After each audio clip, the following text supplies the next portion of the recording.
Welcome to Master Minds Education. Master Minds എഡ്യൂക്കേഷൻ്റെ accountancy ക്ലാസ്സിലേക്ക് എല്ലാവർക്കും സ്വാഗതം. ഇവിടെ നമ്മൾ ചർച്ച ചെയ്യുന്നത് റൂൾസ് ഓഫ് അക്കൗണ്ടിങ് ആണ് അല്ലേ. റൂൾസ് ഓഫ് അക്കൗണ്ടിങ് ആണ്. നമുക്കറിയാം അക്കൗണ്ട്സ് എന്ത് ചെയ്തു 5 കാറ്റഗറി ആയിട്ട് തരംതിരിച്ചിട്ടുണ്ട് അല്ലേ. All accounts R divided into 5 categories. 5 category ആയിട്ട് തരംതിരിച്ചിട്ടുണ്ട്. അതിന് പറയുന്നതാണ് എന്ത്, ഒന്നിന് അസറ്റ് എന്ന് പറയും, മറ്റൊന്ന് എന്താണ് വരുന്നത്, ലയബിലിറ്റി വരും, ക്യാപിറ്റൽ വരും, അതുപോലെ തന്നെ എക്സ്പെൻസ് വരും, അതുപോലെ തന്നെ റവന്യൂ വരും.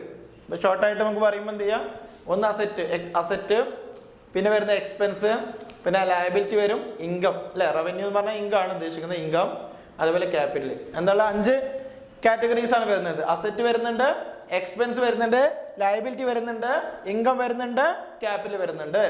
ജസ്റ്റ് മനസ്സിലാക്കി വെക്കുക, അത്രയേ ഉള്ളൂ.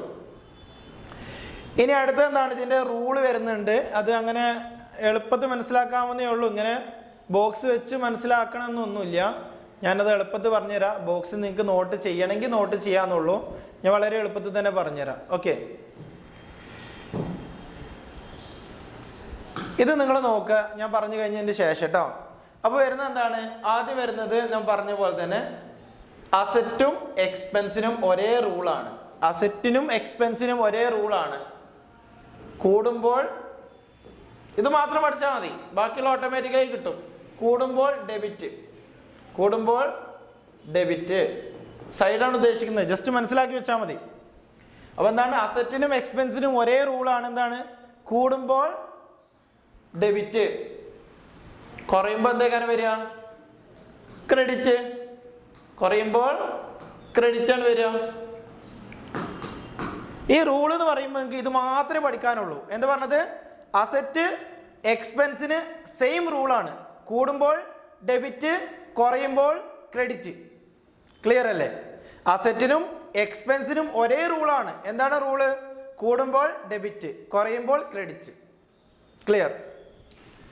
പിന്നെ അടുത്തെന്താ വരുന്നത്, ലയബിലിറ്റിയും ഇൻകവും ക്യാപിറ്റലും അല്ലേ. ഇതിന്റെ നേരെ ഓപ്പോസിറ്റ് പഠിച്ചാൽ മതി. ഓപ്പോസിറ്റ് എന്താണ്, കൂടുമ്പോൾ എന്തേക്കാരം ക്രെഡിറ്റ് ഏക്കാരം വരിക, കുറയുമ്പോൾ എന്തേക്കാരം വരിക, ഡെബിറ്റ് ഏക്കാരം വരിക. അത്രയേ ഉള്ളൂ. അപ്പോൾ നിങ്ങൾ എന്ത് പഠിച്ചാൽ മതി, ഇത് മാത്രം പഠിച്ചാൽ പോരെ, ബാക്കിയുള്ള കിട്ടൂലേ. ക്ലിയർ? അപ്പോൾ എന്താ പറഞ്ഞത്, അക്കൗണ്ട്സ് 5 ആയിട്ട് തരംതിരിച്ചിട്ടുണ്ട്. അതൊക്കെയാണ് asset, expense, liability, income, capital. റൂളിലാവുമ്പോൾ എന്ത് മനസ്സിലാക്കിയാൽ മതി, അസറ്റിനും എക്സ്പെൻസിനും ഒരേ റൂളാണ്. കൂടുമ്പോൾ ഡെബിറ്റ്, കുറയുമ്പോൾ ക്രെഡിറ്റ്. ഇതിന്റെ ഓപ്പോസിറ്റ് റൂളാണ് ആർക്ക് വരുന്നത്, ലയബിലിറ്റിക്കും ഇൻകത്തിനും ക്യാപിറ്റലിനും. ഓക്കെ അല്ലേ? അപ്പൊ ഇത്തരം കാര്യങ്ങളാണ് റൂളുമായി ബന്ധപ്പെട്ട കാര്യങ്ങളിൽ നമുക്ക് ചർച്ച ചെയ്യാനുള്ളൂ.